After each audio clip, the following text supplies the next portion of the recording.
I want to explain exactly why the media has reported lately that the UFC fight on the White House grounds might have been a financial conflict of interest for the president and why we should care.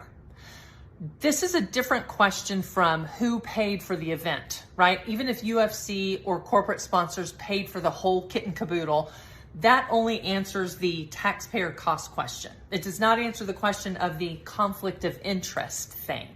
And the conflict question is this: did the president use public office, public property, or the prestige of the White House in a way that could financially benefit companies that he either personally owns or invests in? That's a big no-no, okay? Because the White House is not just a venue. It's the most valuable symbolic backdrop in the entire country. So if a private company gets to hold a huge branded event there with logos and sponsors and media coverage and presidential participation, and the aura of the White House is wrapped all around it, that has serious marketing value.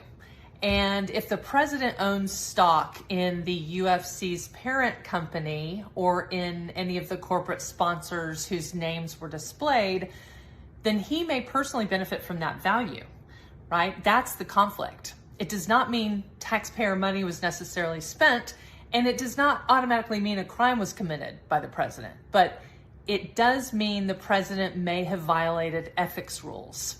And so what happens then? Well, not much. Unless the facts are bad enough to cross into bribery or fraud or falsifying financial disclosures, things like that, the consequences are usually just political and public backlash like you've seen. This is an example of how we, until now, unknowingly rely on presidents to avoid these types of financial conflicts because the integrity of the office depends on it. But if they don't, there's usually not one simple legal consequence.